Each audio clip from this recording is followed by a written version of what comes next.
Hello, everybody, and welcome to another edition with our live feeds on Facebook, Instagram, YouTube, Twitter, and of course Instagram.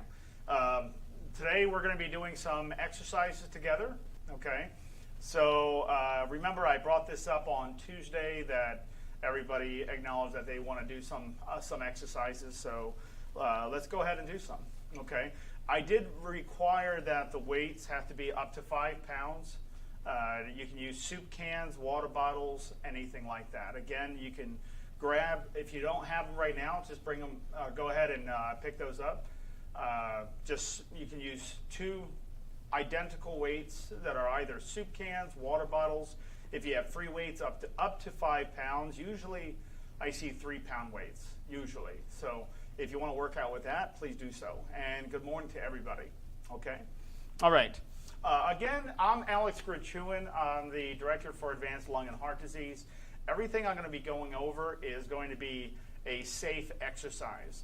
If I was going to go into more detail, let's say I have a particular complication or somebody has a particular complication with their disease, I would actually have the exercise very altered, very different, because that person needs to work out at a different level or something than somebody else, because their disease is different from somebody else, let's say.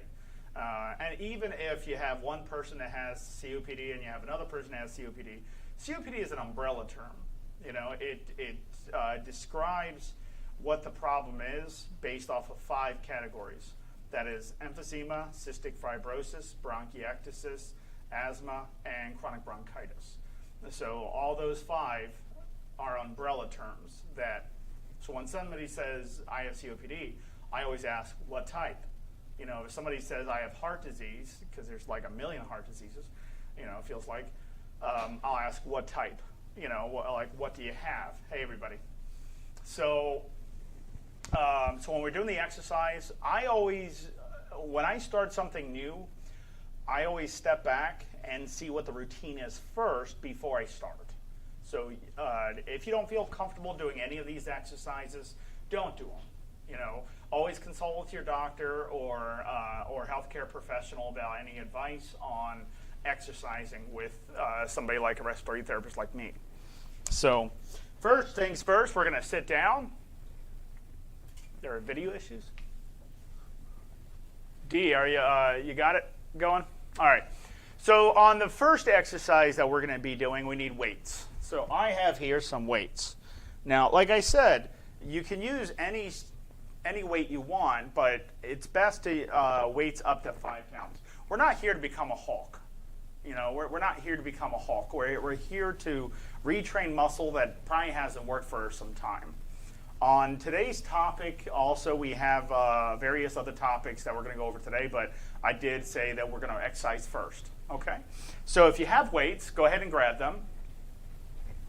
Make sure you're in a chair that doesn't swivel, that doesn't have wheels underneath of it, just in case if you have to move, it doesn't roll out underneath of you and injure yourself. So just weights, and let's put some weights on our knees first. Okay? We're going to start out with a really easy exercise. Now, when we strain a muscle, we breathe out, and I'll go into detail what I mean by that. When we relax a muscle, we breathe in. So in this case, let me show you here. If I was going to do calf raises with weights on my knees, I would breathe out. So first thing I'm going to do is I'm going to take a decent breath in. How deep should I be breathing in when I exercise or any given time? Half of the volume, meaning you don't have to breathe 100%. Like you have to breathe in, filling up your lungs 100%. So you don't have to fill up your lungs completely. Okay, when you're exercising with me, just make sure that you're filling up your lungs at least halfway. Okay, that will give enough oxygen to come in and enough CO2 to come out. All right, so I have some weights on my knees. Now when I lift, what do? How do I do this? When I lift, I breathe out because I'm straining a muscle. Okay, I'm using a muscle, right? So I breathe out. And when I relax a muscle, I breathe in. So let's go ahead and put some weights on our knees. Okay, we're going to do some arm exercises and some respiratory muscle exercises as well. Okay, so first things first, lift. We're going to do 3 and 5s. Okay, down, Okay, up, down. As you notice, I'm not moving fast. You never want to move fast on an exercise. So take a deep breath in. Exhale as you come up. Down, breathe in. Exhale up. Down, inhale. Don't just concentrate on the exercise. Make sure you're concentrating on the breathing part. Down, up, down. Inhale, up, exhale. Down, inhale, up, exhale. Down, breathe in. Up, breathe out. Down, breathe in. Up, breathe out. Down, inhale. Up, exhale. Down. Up. Down. Up. Down. Up. Down. Up. Go ahead and relax. Put the weight back down. Put your feet back down. Now what we're going to do is I'm going to lift one leg up. Watch how I do this. And I'll go into detail what 3 and 5s are. It's 3 sets of 5 repetitions. We can complete 15 altogether. Sure, that's fine. But usually when you're working out weak muscles, you want to give some rest time. So that's why we always do 3 and 5s, not to say, hey, 15. So 3 and 5s, meaning every 5 I do, I rest. This is not taking a lot out of me, so I'm going to continue with 15 and just do, because it's 3 and 5s. It's 5 repetitions, 5 repetitions, 5 repetitions, which equals 15. Okay, so I'm going to lift and down, right? Okay, now the next exercise I want you to do with me is where we actually lift. We keep the weights on our knees. We lift the leg up, keeping our feet off the ground. Bring it out as far as it can go, down, and you're going to slide it back. Okay? Then I'm going to do the same thing with the other leg. All right? So here we go. Lift up, all the way up, over, down, and make sure we're sliding it back. And then again, on the other side. Up, out, down, slide back. Up, out, down, slide back. Up, out, down, slide back. Up, out, down, slide back. Very good. Up, out, down, slide back. Up, out, down, slide back. Up, out, down, slide back. Up, out, down, and slide back. Okay. Go ahead and rest up a little bit. Let's put the weights to our side. I'm going to put them down. Now what I'm going to do is I'm going to just give a nice little stretch. Let's open our legs up. You're going to push them open with your arms. So push your legs, trying to form a split. You're going to hold them open, push them open a little bit more, and just hold. Don't forget to breathe throughout. Never, ever, ever, ever breathe shallow. Okay? Let's close it up a little bit. Open it up one more time. Open up. Push them out, push them out.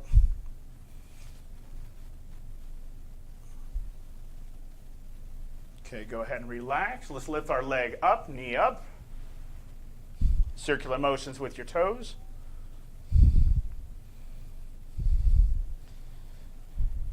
Hands underneath your leg, toes pointed towards you.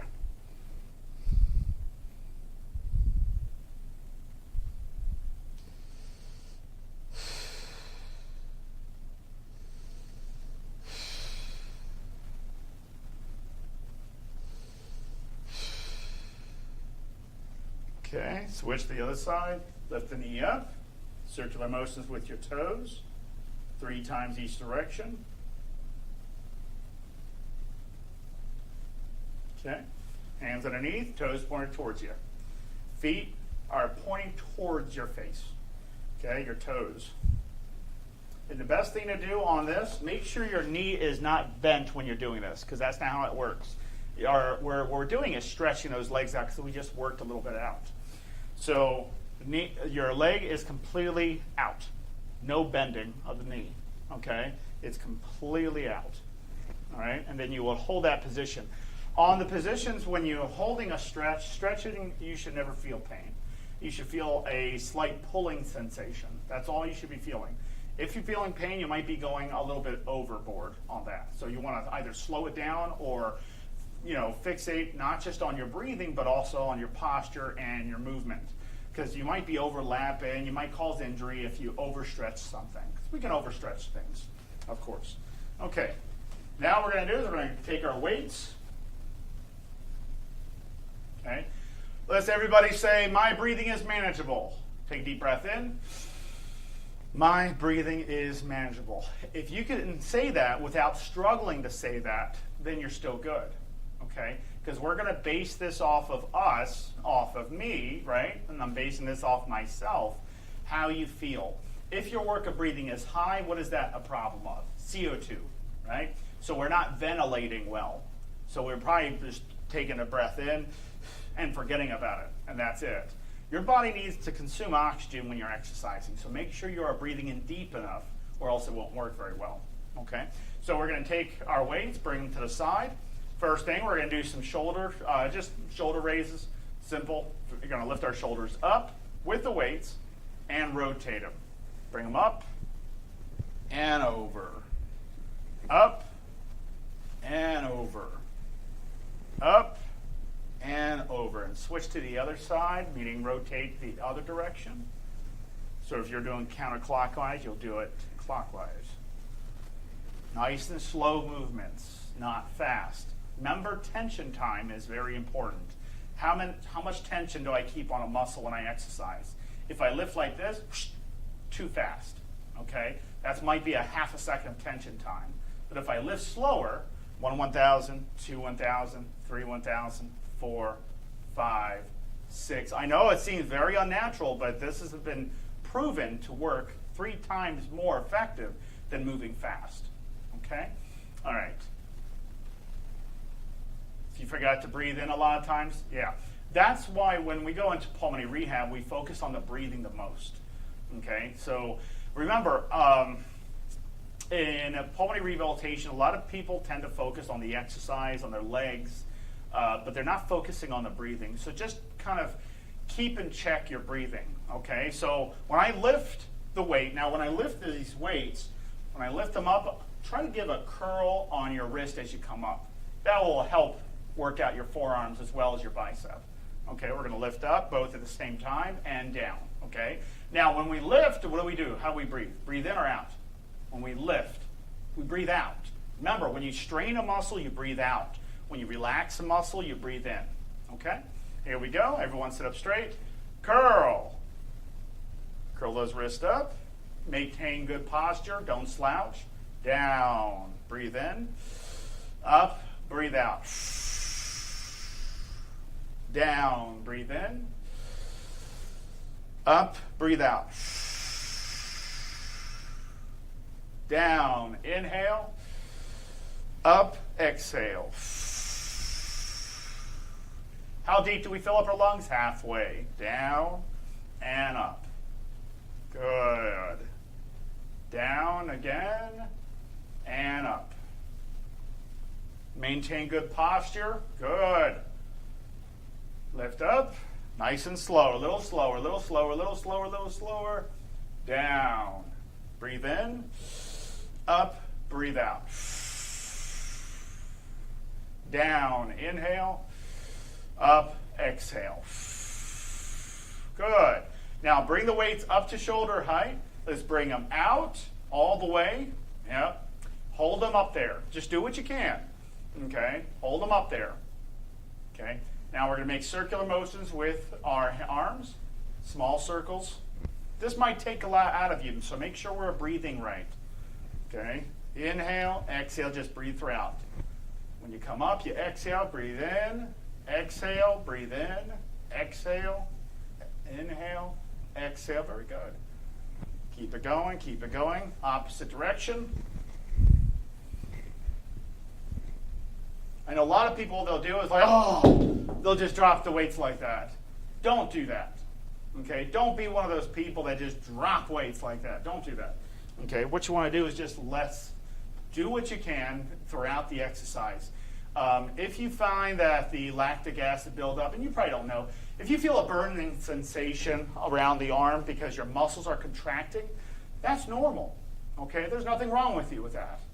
All right, but if it's starting to feel a little bad, like too hard, just stay in your comfort zone. There are times in our pulmonary rehab program where we have to get people out of their comfort zone. Because if somebody is always scared of going upstairs, we have to tackle that.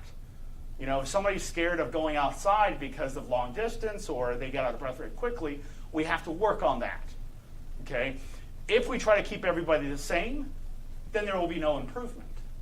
That's why we have to get people to come out of the comfort zones just a little bit, kind of like tiptoe into that uncomfortable zone, meaning increased work of breathing. Increased work of breathing is normal. There's nothing wrong with breathing heavier. It doesn't mean something's wrong with your body. It just means that the CO2 is starting to accumulate from the muscles taking in so much oxygen. When a muscle takes in oxygen, it gives off what? Lactic acid turns into CO2. That buffers out and turns into CO2. What causes out of breath? CO2. Okay? What do the muscles need as fuel? Oxygen. It's not a turkey. It's oxygen. Okay? All right. Now we're going to take our weights. I gave you a little bit of a rest break, just a little bit. Okay, we're going to take our weights. We're going to bring them up to shoulder height. We're going to push up, okay? These are just simple deltoid raises. Bring them up, all the way out. Down. Breathe in. Up. Breathe out. Down. Inhale. Up. Exhale. Down. Inhale. Up. Exhale. Down. Breathe in. Up, breathe out. Down, breathe in. Up, breathe out. Down, inhale. Up, exhale. Down, inhale. Up, exhale. Okay? Let's do a quick respiratory muscle training. All right, just really quick. I mentioned before on Tuesday, if you have a therapy band, if you have, you could use weights. We could use regular weights, but if you have a belt or a scarf or a towel that can wrap around your torso, that's going to be very well needed in this one. Okay, but in this case, if you don't have anything like that, I'm going to show you a different way. Take two hands. Take both of your hands. Okay, open them up just like this, not fingers spread out, just like this. Push them on your bottom intercostal muscles. Those are the bottom ribs. Push them in as you breathe in. Ready? Breathe in.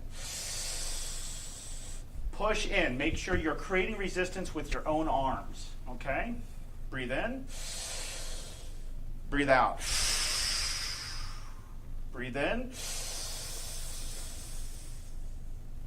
Breathe out.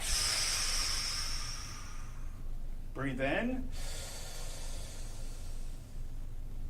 Keep inhaling, keep inhaling, keep inhaling. Exhale. Breathe in. Breathe out. Take your hands away. Breathe in. Easy. Okay? Breathing makes it a little easier because we're working on those muscles for respiratory muscle training, okay, for respiratory muscle exercises.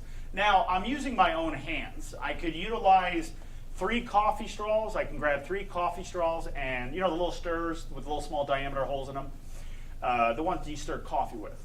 So you can put 3 or 4 of them in your mouth, and that will actually create resistance as you're breathing in. So when you're breathing in through that resistance, the timing on inhale is about 4 to 6 seconds.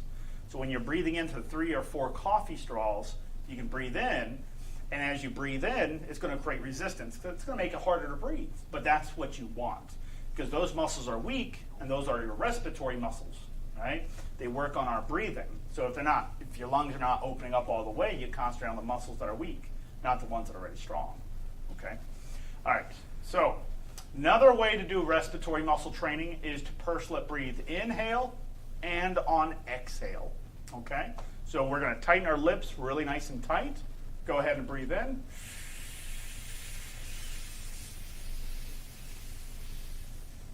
Exhale.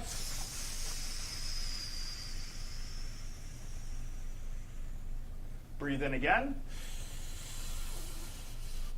Purse lips. Purse your lips nice and tight, creating a lot of resistance. Exhale. Okay, let's do side and side. Elbow, inner pocket. I'm going to breathe in. Exhale. Breathe in. Exhale. Breathe in. Exhale. Keep your knee on your thigh. Okay? Switch to the other side. Breathe in. Breathe out. Breathe in. Breathe out. Breathe in. Nice and deep. Pull in air, pull in air, pull in air. Exhale. Good. Just check pulse oximetry really quick, because I am getting a little lightheaded for breathing in so deep. So I'm thinking my oxygen levels are all the way up to the roof. Yeah. And of course they are. So pulse oximetry, remember when we're measuring with a pulse oximeter, when you're putting a pulse oximeter, what's the best finger to use? Ring finger is the best. Okay? Index finger is fine, but ring finger is the most vascular finger. It'll go straight to the heart. So you'll get a pretty good accurate reading. When you're putting a pulse oximeter on, how long do we wait before we justify the number as being correct and accurate? You wait 30 seconds. Okay? So I put this on, let's say it shows a really bad number. If it shows a bad number, the first number, that's fine. It hasn't been 30 seconds. It's 30 seconds from the first number. Okay? Don't forget to drink some water. No. Don't forget to drink some water when you're doing respiratory muscle training, as that tends to dry your mouth out. But anyways, pulse oximetry, once the first number shows up, then you wait 30 seconds. So I'm going to wait 30 seconds. And if the number doesn't look good, let's say 30 seconds has passed, if the number doesn't look good, confirm it with another hand, not the same hand. Because you might have poor circulation through one hand. That does happen sometime. So I'll take this off and I'll switch it to another hand to confirm the number. Once the first number shows up, then I'll start counting. So right now it's just still registering. Once the first number shows up, I'm going to make sure it's in line with my heart. I'm not going to push it down. I'm not going to have it lower than my heart. Okay, it shows 98. Okay, 98, while the other one was a little bit different. Okay. After 30 seconds, if the numbers are identical to each other, then they're correct. If one hand shows a higher oxygen number while the other one did not, it's the one that's higher that's correct. It just means circulation is probably a lot better than the other hand or other arm. Always wait 30 seconds. That's the rule. That's not my rule. That's a rule on for the nice people are the FDA who passed the Class 2 device pulse oximeter. By protocol, you have to wait 30 seconds. So if you went into the hospital or you went into a doctor's office, they put a pulse oximeter, they saw the first number, inaccurate, no matter what. Inaccurate because they didn't follow protocol. Protocol is to wait 30 seconds because we can't take away from people's disease. You know, some people have poor circulation in one hand than the other. So we got to make sure that we do it correctly. Okay, now let's go over our topics today. And remember, if you have questions along the way, don't hesitate. I'm going to just move my weight to the side a little bit.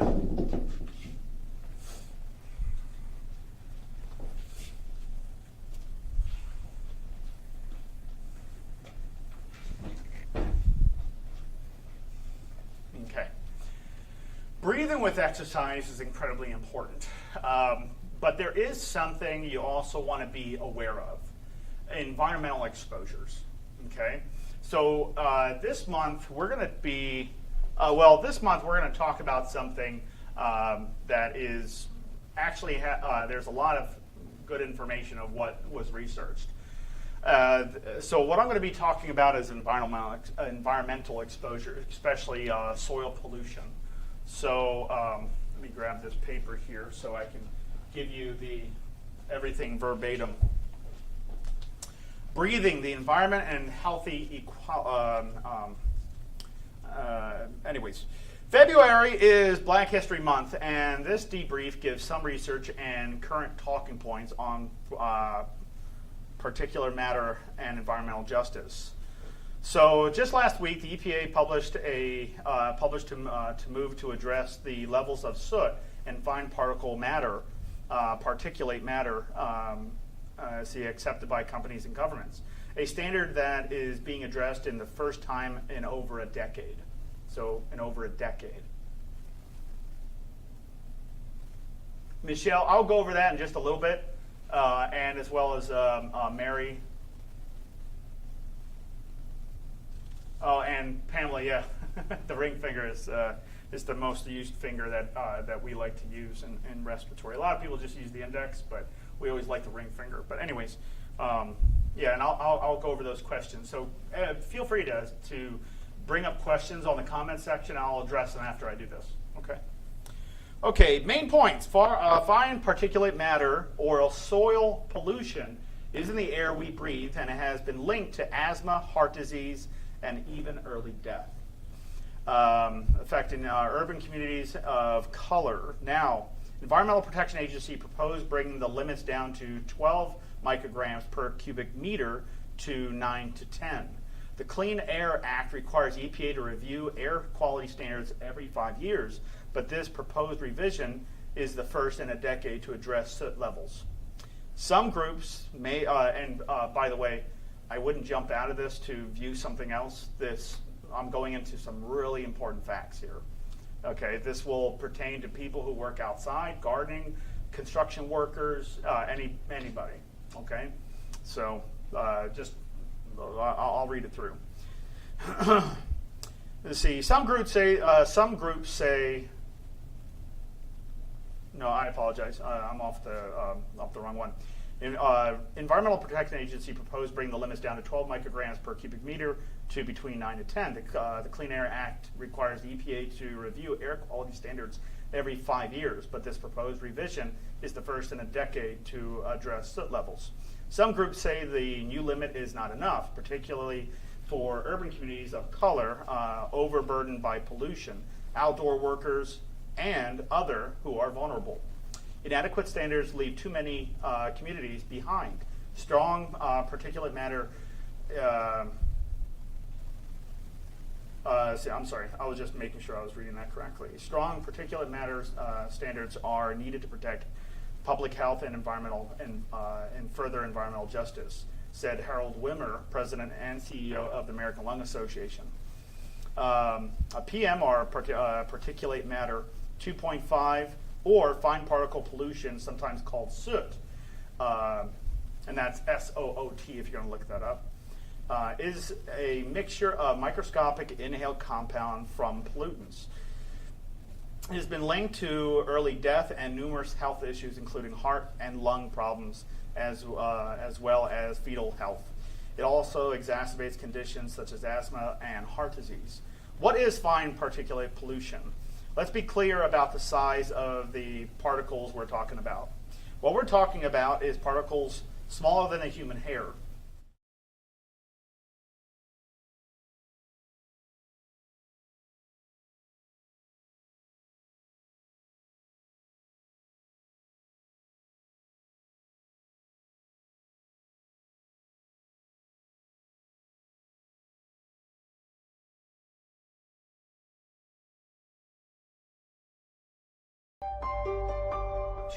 .5.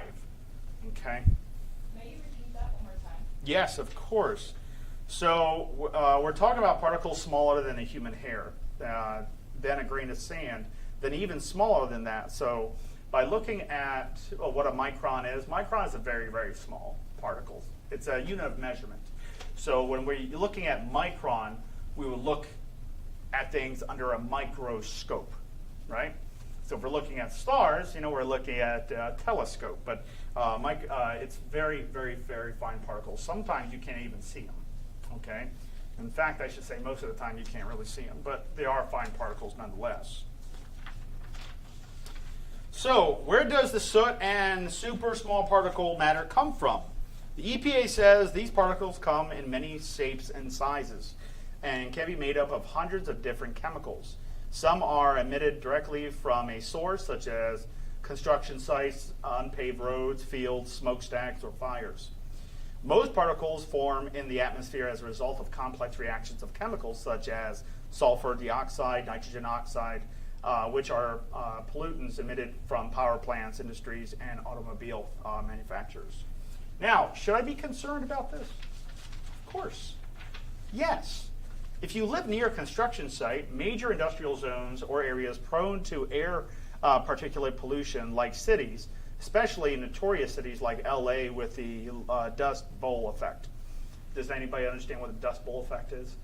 So like the city is in a bowl and all the pollution stays in that bowl, So building demolition and implosions do cause short-term and long-term environmental effects. Currently, the earthquake in Syria and Turkey may be may they be safe, of course, highlights the secret devastating effects of building dust and natural disasters. We all know that asbestos is dangerous, which is a fine particle matter, usually found, we're finding it more in, of course, new building codes, like I forget which building code there is. I'm not in construction. I used to be, long time ago. But asbestos is sometimes found in silica discs, grinding discs, also in siding, house, just a simple siding on your house. And there's other ways to find asbestos, especially from the disease asbestosis. That's what happens after long-term exposure. Long-term exposure, meaning anything after 10 years, is long-term exposure. Okay, a lot of people say 15, but I just go with the 10 years. In response to community concerns, the air quality impact of implosion and 22-story buildings in East Baltimore, Maryland, was studied. Time and space resolved concentrations of indoor and outdoor particulate matter, what we call PM, nominally 0.5 to 10 microns, were measured using a portable nephelometer at 7 and 4 locations, respectively. PM10 levels varied in time and space. There was no measurable effect observed upwind of impulsion. The downwind peak PM levels varied with distance from 54,000 to 589 micrograms per meter, exceeding pre-implosion levels for sites of 100 to 1,130 meters, and then 3,020 times fold, respectively. So when we're talking about, I know this sounds like a lot of jargon, there's a lot of numbers and things like that, but just I want you to look at it like this, okay? Anytime we're digging up soil, anytime there's construction sites, there's particle matters that could be in the air that can cause us a lot of harm. If you find that you're, let's say you're smoking cigarettes, but also you're working in dirt and things like that, there's nothing wrong with having a face mask. A simple isolation mask that will prevent, especially when fine particle, it's a pretty common thing, especially for OSHA, that if you're working, grinding, sanding, you should always wear a dust mask, right? That goes the same with just dirt flying up in the air, especially when you're, picking up construction sites, rubble from the ground and throwing them away. You can still be exposed to that. So, and who are those affected by? Everybody who's around that site. You don't even have to be digging. You could be the person next to that person and still be exposed to that that pollution. So, wear appropriate masks, limit exposure to known and air particulate or particles, and then advocate for a healthier environment in your neighborhood and community government at large. We care because lung health is extremely important. That's all we ever do here is rehabilitation of the lungs and heart. So let's go over some questions really quick here. Mary, why do doctors use index fingers if ring finger is the most accurate? There's a saying, do as I say, but don't do what I do. So doctors don't, there are a lot of good doctors that know the best way, which is the ring finger. It's almost preference But the ring finger is the most vascular finger. Doctors don't go into medical school. I took my MCATs to become a cardiologist. MCATs is the medical college admissions test. So I took that to be a cardiologist as a doctor in cardiology.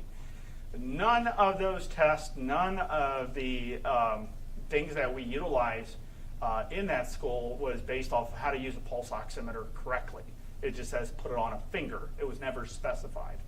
When I did the MCATs, it was mostly, and that's just a college admissions test. You learn more inside the college itself about medicine and procedures. But a lot of doctors don't know that about all they have to do is just reference the FDA material, which is required when they're doing things with patients. So I don't know why doctors don't do that, but I do know a lot of doctors, and that's what they do.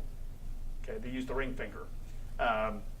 So that's just that's just the best way I can describe it.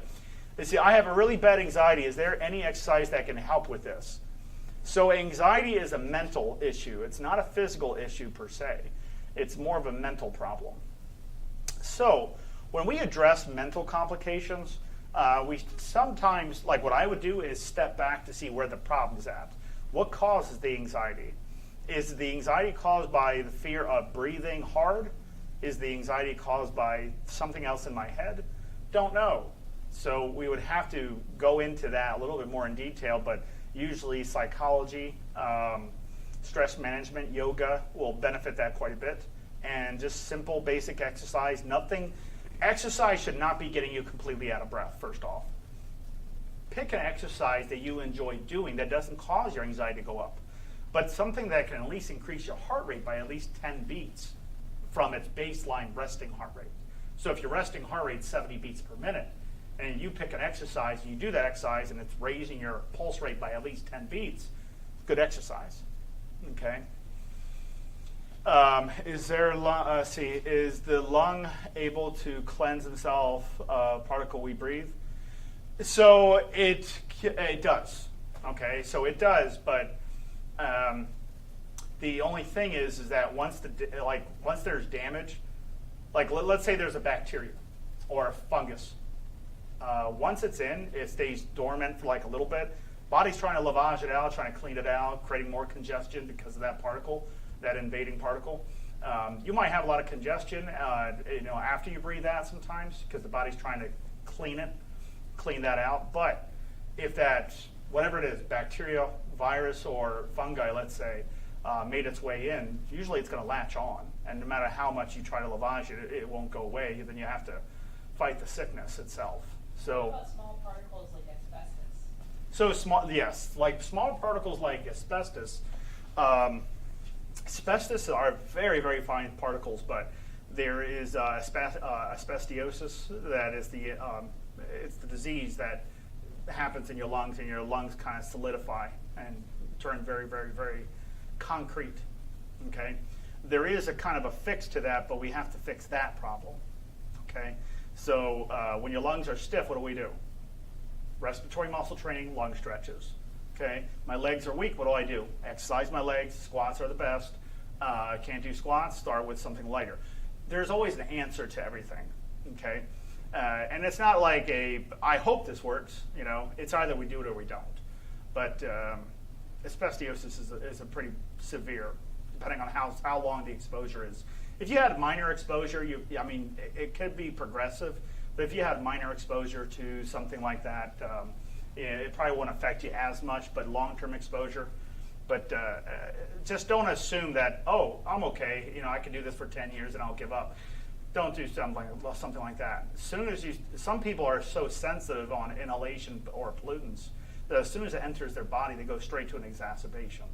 So, and you don't have to wait very long for that. So, I hope that helps. I will educate my doctor on this. Yes, please do so. And the best way to educate a doctor on this is look up on the FDA, and just when you go to the FDA website, it's fda.gov, G-O-V. As soon as you look it up, type in pulse oximeter or pulse oximetry, and it'll bring up exactly the requirements, it will go through contraindications and print that out and give that to your doctor and just kind of circle the area that says you got to wait 30 to 40 seconds, and that's a mandatory. That's always mandatory. Okay. Replying to Bess, neither way, none of my care doctors, nurses have used the ring finger. Yeah. And it's a common thing that we see, but it doesn't mean that the ring finger is not correct. The ring finger is not the one that we use the most for pulse oximetry. The ring finger is mostly used, I'm sorry, the index finger is not the one that we use for pulse oximetry. The ring finger is. Okay? I apologize, I was mixing my words. People use the index finger. Now, index finger is great for, any finger is great for blood chemistry. You know, if you want to look at your electrolyte levels, or if you're diabetic and you have to look at the chemistry itself to look at the values. Ring finger is great. The index finger is great, middle finger is great, every finger is great. But pulse oximetry, if I want something accurate, I'll always use the ring finger every single time. Okay. And then I'll validate it by, if I see one number or I see like the oxygen levels a little low, I'll switch it to another finger and just double check that. But yes, always wait 30 seconds. And ring finger is preferred. It doesn't mean it has to be the ring finger. That's, like I said before, it's preference. But every patient I've ever seen, every single patient I've ever seen, and how many patients have I seen? Hundreds of thousands of people. I've seen a lot, and ring finger always does the job. Unless they don't have a ring finger, got chopped off somewhere. So, but yeah, 30-second wait time on that. Okay, let's see. Any questions that I brought up with exercises or talking about pollutants? If you have questions, I'd love to bring them up, talk about them. So let me do a quick recap really fast here. Okay, I'm going to make this really fun. At least I think it's fun. Let's say down here is heart rate. Up here is SpO2. Okay? So up here is SpO2, down here is heart rate. Pretend this is a pulse oximeter. Okay, first number that showed up on your pulse ox is, let's say, 35. Heart rate, let's say, is 70. What would you do? You put it on, the first number showed up was 35. What should you do? Call 911? Freak out? Worst thing you could do. Because if you're conscious to see that, that could not be accurate. That's why the first number is never correct. Because, here, test this with your doctor, Mary. Okay, can we get a close-up on this? I'll get a super close-up, maybe right here, maybe. Well, that's all right. I'll just use I'll use this camera, the Black Magic. So if I push pressure, and just do this to yourself really quick. Push down on your skin, okay? Wait that 30 seconds, right? But push down your skin, alleviate the pressure, and you see a little white spot? All that blood got pulled out of there as soon as I pushed down. Okay? How long does vascularity come back? So let's check it. Let me clench my hand really nice and tight. I'm going to open it up. Okay? I'm going to count 1 1,000, 2 1,000, 3 1,000, 4. Back to good vascularity on this hand. Now, what if I did this and just pretend I had something tight, like a tight watch or something, or maybe a scarf, or maybe a shirt that's really tight, and I open my hand up, 1 1,000, 2 1,000, 3 1,000, 4, 5, 6, 7, 8. It's not turning back to good color, and that's because my hand was holding onto the radial ulnar artery. Okay? So on a pulse oximeter, where's my pulse ox? I just had the sucker. Here it is. If I put a pulse oximeter on, and the first number that shows up is never going to be correct, because if the first number showed up, so let's say my first number is coming up, okay, it shows 83. 83. I'm purposely doing this like this, okay? Oh my goodness, I need supplemental oxygen. Oh no, look at that. Because I didn't wait that 30 seconds, I looked at the first number. Now my oxygen levels jumped all the way up. And let me switch to another finger and see if that's accurate.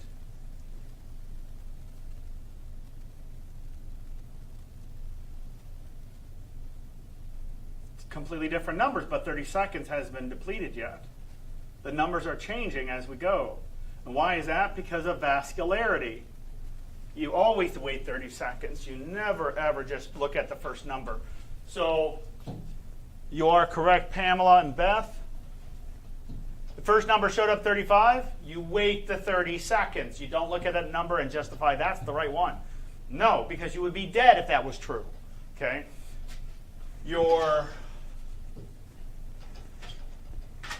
Let's see, your heart stops around 40% oxygen. That's when your heart would stop. So 30% you would be already dead a long time ago. So if you were visually seeing it, it's not like it's luck.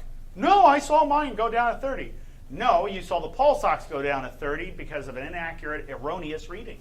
It wasn't correct because you would be dead. It's like saying, oh, I had all my blood taken out of my body. I had no blood in my body, and I had my lung and my hearts. Can't believe I just said that. My heart taken out, my brain taken out. It's like, and you put it all back together. Yeah. It's like, well, that can't be true because you would be dead. But I was there. No. 40% you couldn't be conscious. I'm actually doing CPR when I see 50. Anything in 50s, I'm doing CPR. Okay. How out of breath would I feel if I'm down at 85% oxygen? Couldn't feel out of breath because of why? Very good, Beth. Your hands are cold. That is true. My hands are a little cold. Okay. Because why is temperature different? Does anybody know? Why is temperature important? Why is temperature important? So you have, let's say, a red blood cell. Okay, red blood cell. Okay. So you have hemoglobin on the red blood cells. Where's the brain? What tells the hemoglobin to let go of the oxygen so it can go into the tissues? There is no brain. This is just a transport vehicle. That's it. It's blood, but it's transportation of nutrients and gases and things like that. That red blood cell relies on time, temperatures, and pressures to release oxygen. Okay, so you have oxygen, let's say in your blood, which should be the case. You have oxygen in your blood, and let's say you have a very high temperature of 102.8. So you have a temperature of 102.8. Okay, do you have a fever? Yes, of course you do. You put a pulse oximeter on, it shows a very, very, very high number. Why? Wouldn't it be lower? Why would it be so high? Because the affinity attraction of oxygen molecule on these hemoglobin sites rely on temperature. So imagine this. I put my hand in cold water. Okay, I leave it in there, ice water, for about, now it's just cool water, not cool, cold, ice cold. Put your hand in ice cold water. Okay, leave your other hand out in ambient air, maybe on the counter, as your hand's inside the water. Leave it in there for about 30, 40 seconds. Take it out, dry it off, put the pulse oximeter on. It's going to show you a very, very, very low number. Okay, if I had a very high temperature, let's say I have my temperature is very high, my pulse oximeter reading would be very high, nearly almost 100%. Why is that? Because the red blood cells think, even though there's no brain on it, that it's still in the center core. Look, think about this for a second. If you breathe in oxygen and the oxygen gets in the blood, why doesn't it just dissipate right there? Why does it wait until it hits an organ to release the oxygen? Why doesn't it release, as soon as oxygen goes into your blood, why doesn't it just get released right there? No, the hemoglobin carries it. Why is it carrying it all the way down to the extremities, to my organs, to my brain? Why is it carrying it there? Why doesn't it release it earlier? Because the temperatures. So temperature variations is what determines, or what initiates the hemoglobin on the red blood cells to release the oxygen. When your temperature's too high, it's going to hold on to it tightly. When the temperature's too cold, it's going to release it too quickly. Okay, so I go into water and my lips are blue, my oxygen levels are fine because I'm alert and oriented, I'm just cold. But my lips are blue, my ears are blue, my extremities, the tip of my nose, sublingual glands are blue, fingers, toes, everything's all blue. Okay? Were my pulse ox reading very high? No, of course not. Am I deprived of oxygen? No, I am not. Because this pulse oximeter assumes everything's right. It assumes you have the right temperature. You don't have a temperature. You're not hypothermic or hyperthermic. You have the right temperature, let's say 98.6, 98.7. Okay, it assumes you don't have any fingernail polish. There's not too much ambient light. It assumes everything. Okay, don't let this tell you how to feel. Okay, if you're low on oxygen, how would you feel? You wouldn't feel out of breath because oxygen is not the reason people get out of breath. It's the CO2 levels. And what is that justified by? Looking at the heart rate. Okay, it's a good way to look at it. It's just looking at the heart rate. Okay. Let's see, circulations, your hands are cold. Yep. If my sats are low on a pulse ox, I take slow, deep breaths and recheck. That's fine, but if your pulse oximetry is low, okay, that means you need some help. I mean, you need some help with that. That's the easiest way of saying it is. If you have a problem with your work of breathing, let us help you fix it. You know, that's what we're known for. You know, but just says to put pulse. Yeah, Mary, I said that already. Finger choice is preference. My preference as a pulmonary care practitioner is to always use the ring finger. Are there times when I use an index finger? Sure. You know, but if I want a very good, accurate reading, like let's say somebody's oxygen is very sensitive, I'm going to use the ring finger every single time. If it's somebody I just know, I can put it on an index finger, but most of the time I'll always put it on the ring finger if it's my patients. So the FDA won't say which finger, but they will say 30 to 40 seconds. Okay, so please make sure we understand my explanation. We you know, if you don't understand my explanation, please, or you haven't. You know, maybe you were busy doing something else, but the FDA won't say which finger because it just says finger. That's not what I asked.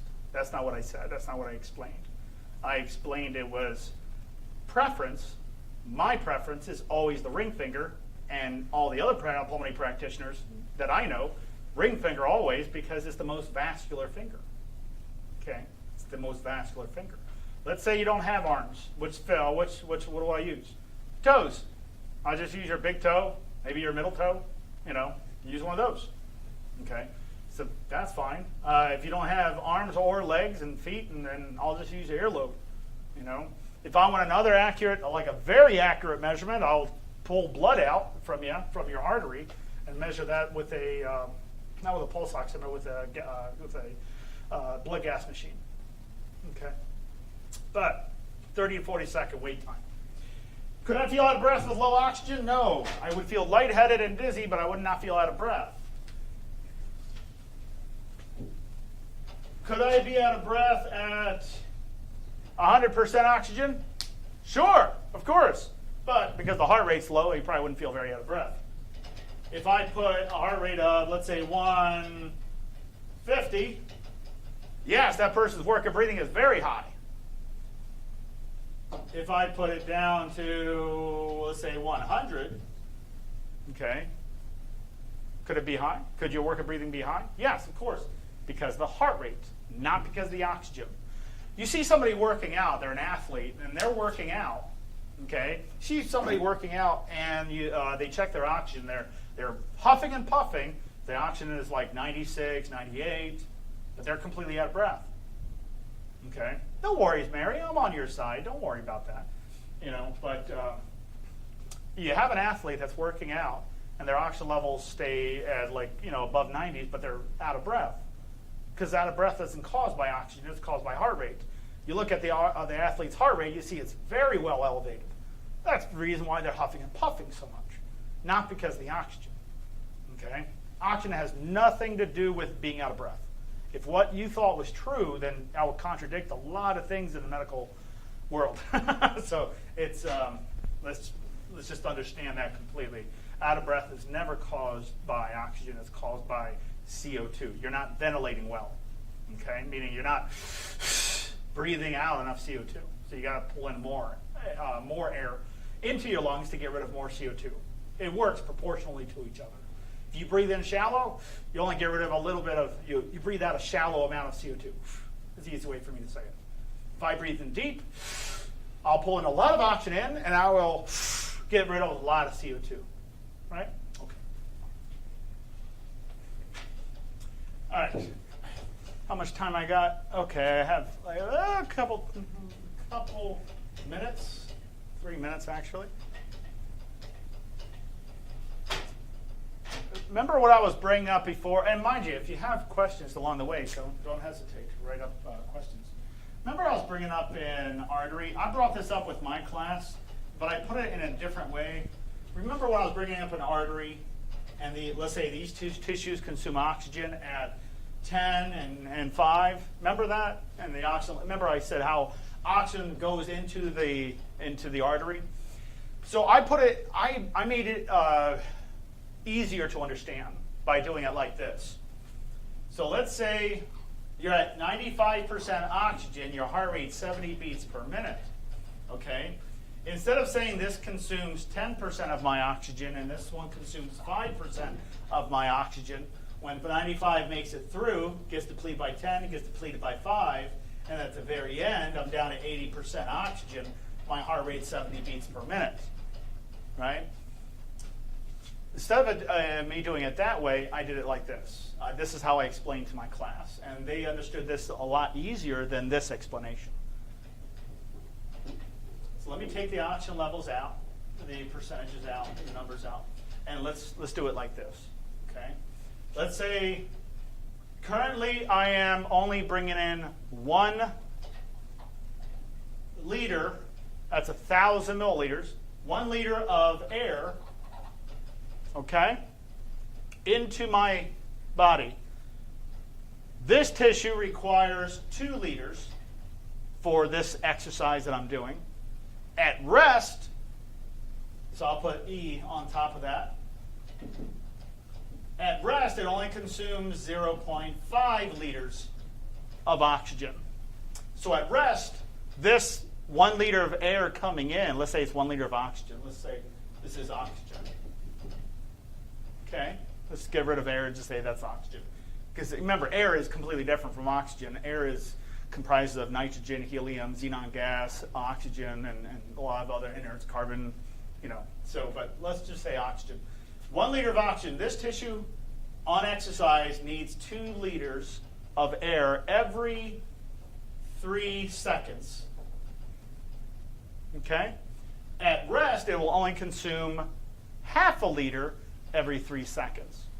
But but this tissue now is consuming 2 liters because I am exercising, so there's more of demand. This tissue, let's say, consumes on the exercise, let's say consumes 1 liter per second. And at rest, maybe 0.04, okay, liters. So if I'm bringing in 1 liter, okay, and this one consumes 2, and this one consumes 1, that's a total of 3 liters. It's not enough coming in, right? I mean, it's not rocket science. There's not enough oxygen coming in, so my oxygen levels are going to be very, very low. If I fill up my lungs a little bit deeper, breathing a little bit quicker, as I'm exercising, and I increase that to 3 liters per second, now it's coming into my body because I'm breathing in deeper, that will supply enough oxygen to these tissues, keeping my oxygen levels up and high.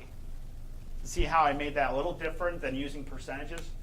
So I thought it would be easier for an explanation. Okay?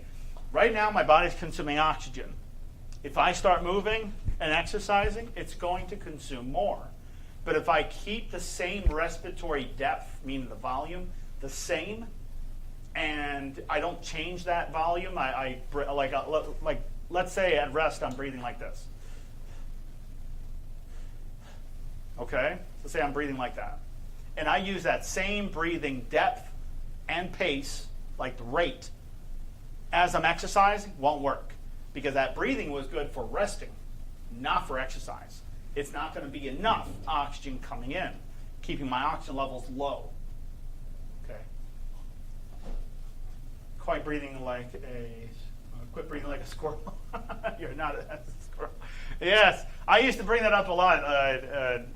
People breathe so shallow, they breathe like a squirrel. And I even have these little lungs I have these lungs. They're like small little squirrel lungs on them. And they're stress balls. You can squeeze them and things like that. And people breathe so shallow that they fill up lungs like this instead of lungs like a human being. And they're wondering why they get so out of breath, because you're not getting rid of enough CO2. Not because of your disease, because you just don't want to breathe in deep enough, and you don't have the muscle maybe, So, yeah, don't breathe like a squirrel, because that's nuts. You get it? Because squirrels eat nuts. No? Maybe a little bit. Okay. I wasn't doing something else. My internet is cutting you off due to the 60 miles per hour wind gusts we're getting. I'll watch the replay.